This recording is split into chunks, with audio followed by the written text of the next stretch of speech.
The rain hammered against the tall windows of Ashford Manor with relentless rhythm, creating a symphony that echoed through the grand halls. Charlotte Bennet stood on the scaffolding, her trained eyes examining every crack and discoloration on the centuries-old fresco before her. The scent of paint thinner mixed with the mustiness of the ancient walls, creating an oddly comforting atmosphere that she had grown to associate with her work. She had been restoring artwork in historic buildings for 6 years now, but Ashford Manor was different. Everything about it spoke of old money, tradition, and a world she could only observe from the outside. The manor sat on the outskirts of London, surrounded by manicured gardens that seemed to stretch endlessly into the English countryside. Even in the grey afternoon light, filtered through heavy clouds, the estate maintained an air of imposing grandeur. Charlotte adjusted her position on the scaffolding, her worn jeans and paint-stained sweater a stark contrast to the opulence surrounding her. Her dark hair was pulled back in a practical ponytail, and her hands, though careful and precise in their movements, bore the marks of someone who worked with them daily. She had learned early in life that talent mattered more than pedigree in her field, though she often wondered if that was entirely true when dealing with clients like the Ashford family. The door to the gallery opened with a soft creak, and Charlotte glanced down, expecting to see Mrs. Patterson, the housekeeper who had been bringing her tea at precisely 3 o'clock every afternoon for the past 2 weeks. Instead, a man entered the room with the kind of presence that seemed to command attention without effort. Adrian Ashford, the Duke of Ashford, was not what Charlotte had expected when she had taken this commission. She had imagined someone older, perhaps stuffy and disconnected from the modern world. The man before her looked to be in his early 30s, with dark hair that was slightly disheveled, as if he had been running his hands through it. He wore a perfectly tailored charcoal suit that probably cost more than her monthly rent, yet he wore it with a casualness that suggested he was entirely unconscious of its value. He stopped in the center of the room, looking up at her work with an expression she could not quite read. His eyes, she noticed even from this distance, were a striking grey blue, the color of the sky just before a storm.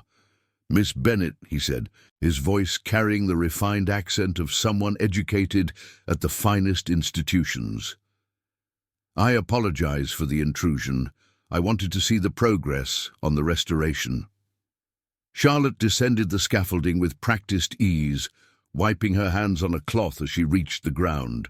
Up close, she could see the fine lines around his eyes, evidence of stress or sleepless nights, perhaps both. "Your Grace," she responded, maintaining the professional distance she had cultivated over years of working with wealthy clients.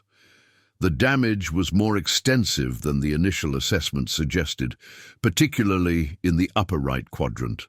But I believe we can restore it to its original glory within the timeline we discussed. He moved closer to examine her work, and Charlotte found herself acutely aware of his proximity. He smelled of expensive cologne, mixed with something earthier, perhaps the rain he had been walking through. "You are remarkably talented," he observed, his eyes still fixed on the fresco. "I have seen your portfolio. The work you did at Harrington House was exceptional." Charlotte felt a small surge of pride, but kept her expression neutral. "Thank you.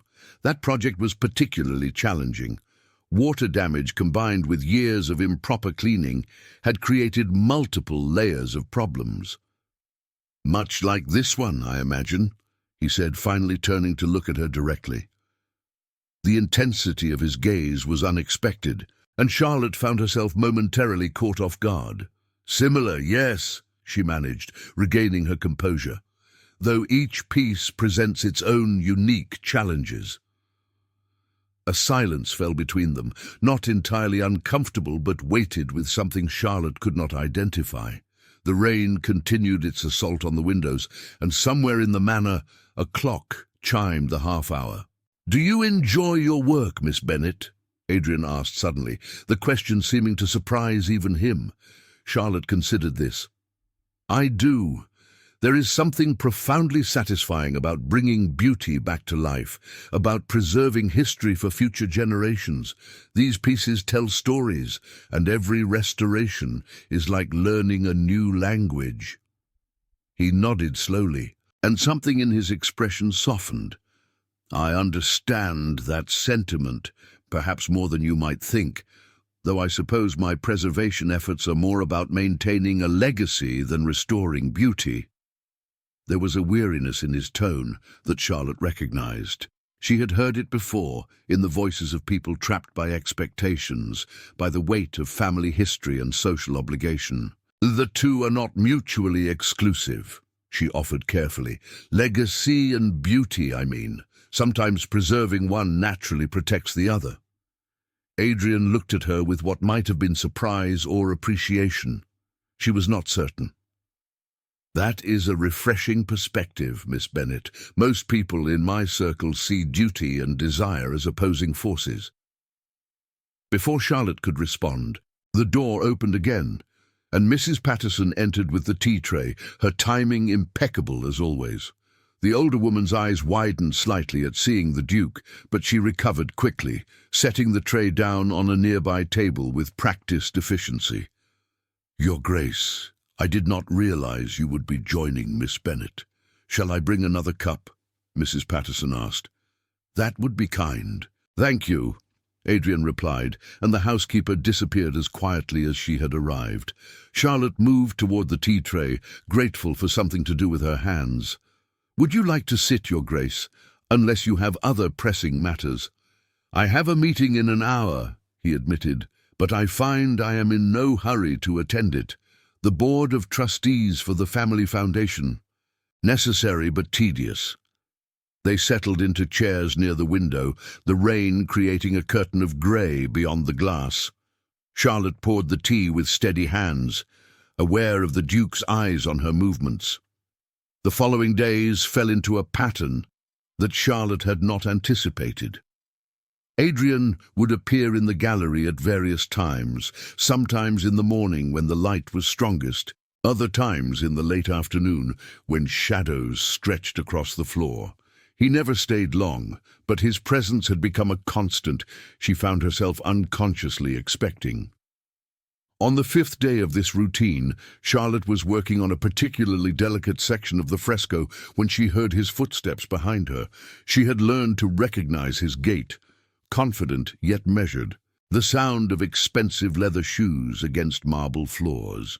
"You are making remarkable progress," Adrian observed from below. Charlotte smiled without turning around. "The weather has been cooperative. Natural light makes all the difference in this kind of work."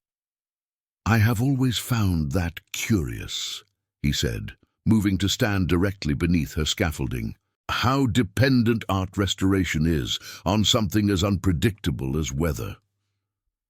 "Much of life is dependent on unpredictable things," Charlotte replied, carefully applying a specialized solution to a damaged area.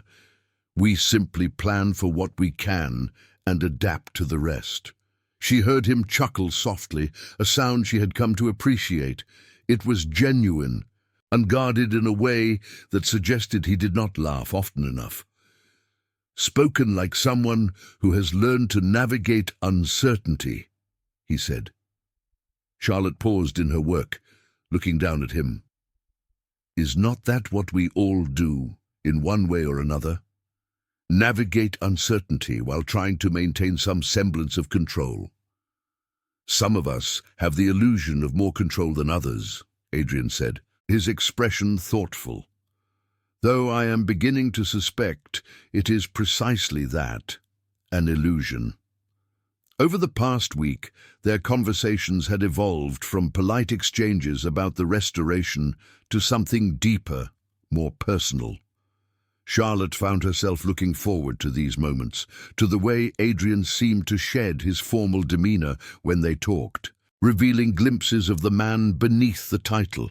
Mrs. Patterson arrived with tea, as she did every afternoon, but this time she lingered, her expression suggesting she had news to deliver. "Your Grace," Lady Pemberton called. "She mentioned the garden party next Saturday and wanted to confirm your attendance," the housekeeper said carefully. Charlotte saw Adrian's jaw tighten almost imperceptibly. "Please send my regrets, Mrs. Patterson. I have matters here that require my attention." The housekeeper nodded and withdrew, though not before Charlotte caught the woman's knowing glance in her direction. "Garden parties," Adrian said after a moment, his tone dismissive. "An excuse for matchmaking mothers to parade their daughters like prized horses at auction." Charlotte descended from the scaffolding, sensing that this conversation required eye contact. "That sounds rather cynical, Your Grace." "Perhaps," he admitted, loosening his tie slightly, "but accurate nonetheless. My mother has been on a campaign for the past 2 years to see me suitably matched. Apparently, being 32 and unmarried is a crisis of epic proportions in her social circle." Charlotte poured tea for both of them, a ritual they had fallen into naturally. "And you have no interest in marriage?" "I have no interest in the kind of marriage that is expected of me," he corrected. "A strategic alliance between families, a partnership based on social standing and breeding potential. I have seen too many such marriages among my peers. They are business arrangements at best, prisons at worst." She handed him his cup, their fingers brushing briefly in the exchange. "What would you want instead?" Adrian looked at her for a long moment, and Charlotte felt her heart rate quicken under the intensity of his gaze. Something real, connection, understanding. The kind of partnership where two people choose each other not because they should, but because they cannot imagine choosing anyone else. The vulnerability in his admission surprised her. This was not the Duke speaking, but Adrian, the man beneath the title, who clearly felt trapped by expectations. "That does not seem unreasonable," Charlotte said softly, "though I imagine in your world it might be considered revolutionary." He smiled, but there was sadness in it. "Revolutionary indeed. Tell me, Miss Bennet, do you have someone in your life? A partner?" The question hung in the air between them, casual in its phrasing, but weighted with something Charlotte could not quite name. She set down her teacup, acutely aware of how his posture had shifted, how he seemed to be holding his breath waiting for her answer. "Not yet," she whispered, the words barely audible above the rain that had begun again outside. Adrian's reaction was immediate and impossible to hide. His eyes darkened, his fingers tightened around his teacup, and something fierce and possessive flashed across his features before he could suppress it. He stood abruptly, turning away from her as if he could hide what she had already seen. "Forgive me," he said, his voice strained. That was an inappropriate question. Charlotte stood as well, her heart pounding. Was it? "We have been sharing tea and conversation for nearly a week. I think we have moved beyond strictly appropriate, have we not?" He turned back to face her, and the raw emotion in his expression took her breath away. "You have no idea what you are saying." "Then explain it to me," she challenged, surprised by her own boldness. Adrian crossed the space between them in 2 strides, stopping just short of touching her. "I am a duke, Miss Bennet. My life is not my own.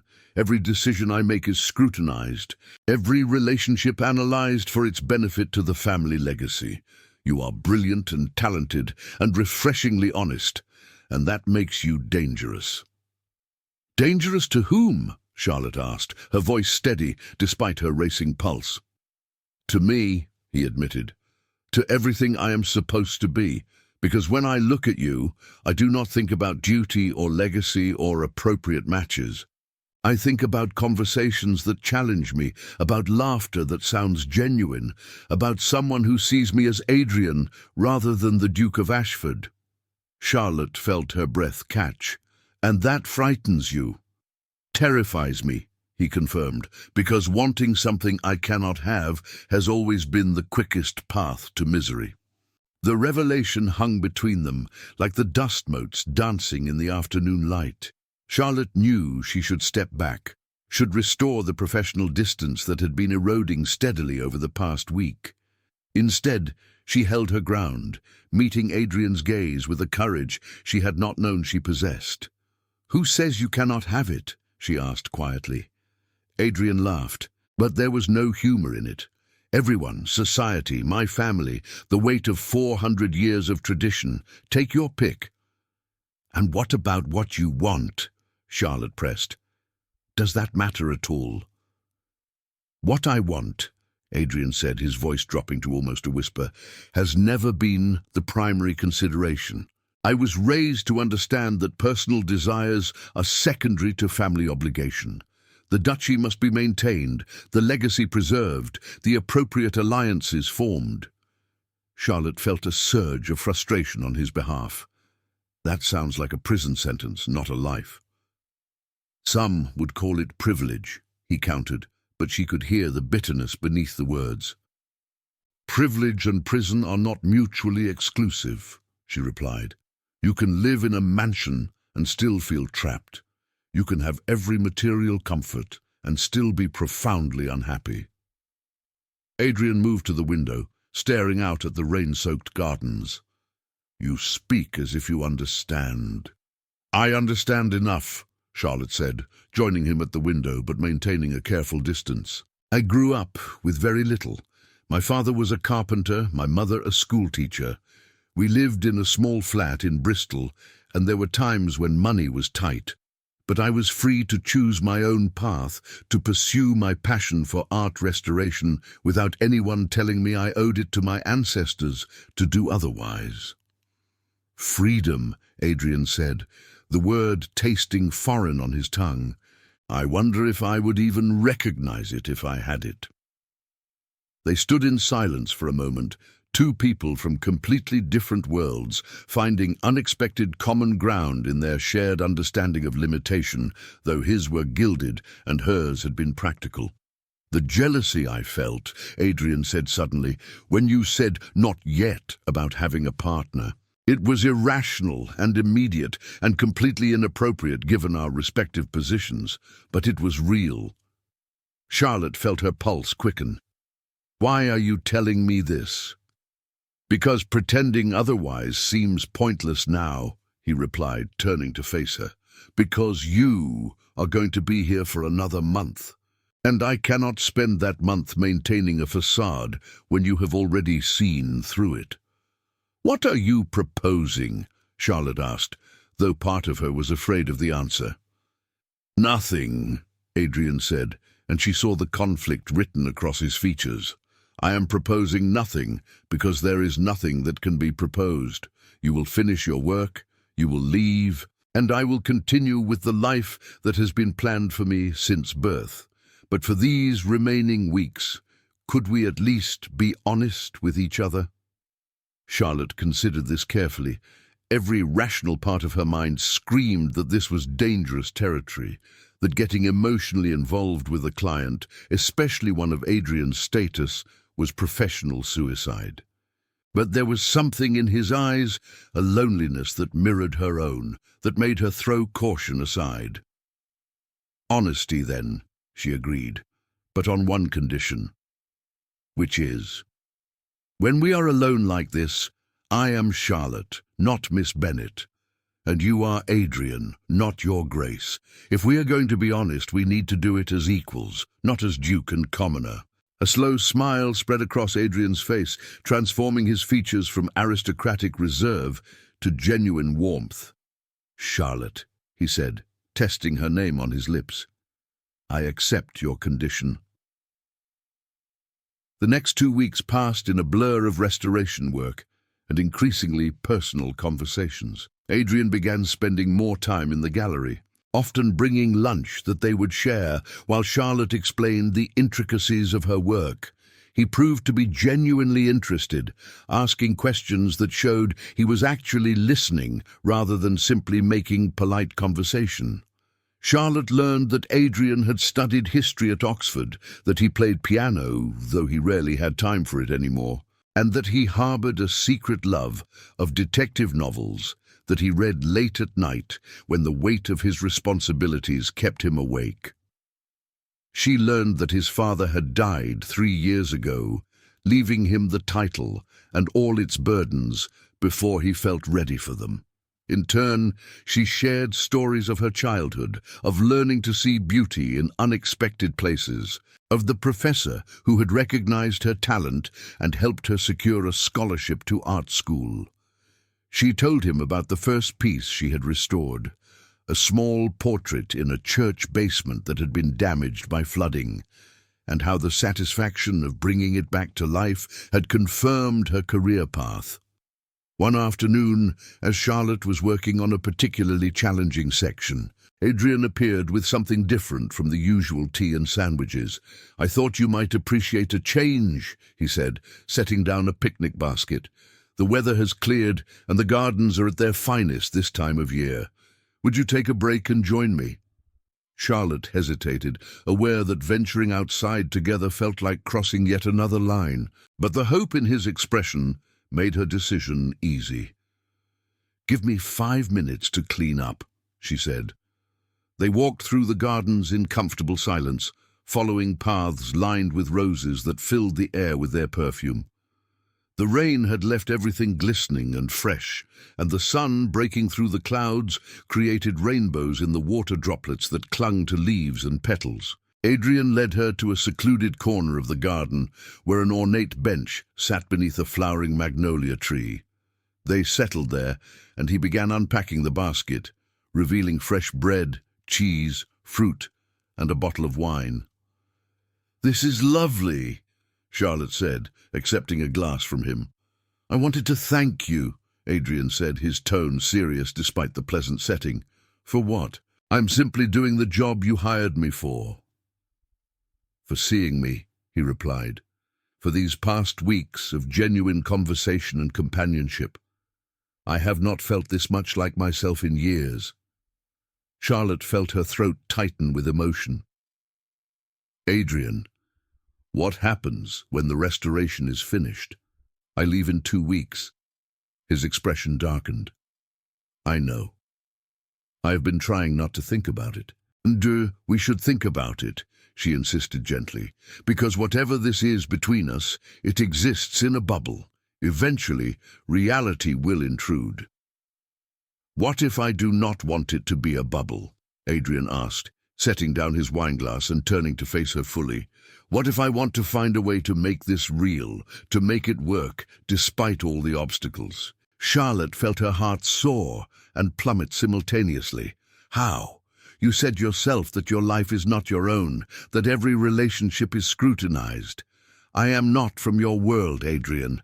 I do not have the right background or connections or any of the things that would make me an acceptable choice for someone in your position." "I know," he said, reaching out to take her hand. It was the first time he had touched her beyond accidental brushes, and the contact sent electricity through her entire body. "But I also know that I have spent my entire life doing what was expected, being who I was supposed to be. And in these weeks with you, I have felt more alive, more myself, than I have in years. That has to count for something." The final week of Charlotte's restoration work arrived with the subtle changing of seasons. The gardens of Ashford Manor were transitioning from summer's lush abundance to autumn's gentler palette, and Charlotte could not help but see the metaphor in the timing. Everything beautiful, she had learned, was temporary. She had completed nearly 90% of the fresco, each brushstroke bringing the original artist's vision back to vibrant life. The work should have filled her with satisfaction, but instead she felt a growing sense of dread with each passing day. Finishing meant leaving, and leaving meant saying goodbye to something she had not intended to find here. Adrian had become more than just a client or even a friend. In the quiet moments they shared, away from the expectations of his world and the limitations of hers, they had discovered something rare and precious. But neither of them had spoken about it directly since that afternoon in the garden, as if giving voice to their feelings would somehow make the inevitable separation more painful. On Monday morning, Charlotte arrived to find a formal invitation on her work table. The heavy card stock and embossed lettering immediately identified it as something significant. She opened it carefully, reading the elegant script that invited her to a gala being held at Ashford Manor that weekend, a charity event benefiting the arts that Adrian's family hosted annually. Mrs. Patterson appeared in the doorway, her expression carefully neutral. "His Grace wanted me to ensure you receive that. He hopes you will attend as his personal guest." Charlotte looked up from the invitation, understanding the weight of what was being offered. Attending as Adrian's personal guest would be a public statement, one that would raise questions and eyebrows in equal measure. "Did he say anything else?" Charlotte asked. The housekeeper's stern features softened slightly. "Only that he would understand if you declined, but that he hoped you would not." After Mrs. Patterson left, Charlotte stood at the window, the invitation still in her hands. She knew what accepting would mean. It would be stepping into Adrian's world, allowing herself to be seen and judged by the very society that would never truly accept her. But declining felt like cowardice, like running from something real because it was difficult. Her phone rang, interrupting her thoughts. It was her mother calling for their weekly chat. "Sweetheart, how is the restoration going?" her mother asked, her warm voice immediately comforting. "It is nearly finished," Charlotte replied. "I should be done by the end of the week." "You sound sad about that. Usually you are excited when a project is wrapping up." Charlotte found herself sharing everything with her mother, the whole complicated story of Adrian and their growing connection and the impossible situation they found themselves in. Her mother listened without interruption, as she always did. "Charlotte," her mother said when she finished, "do you remember what your father used to say about his woodworking? That the best pieces were the ones that required the most careful attention," Charlotte replied, smiling at the memory.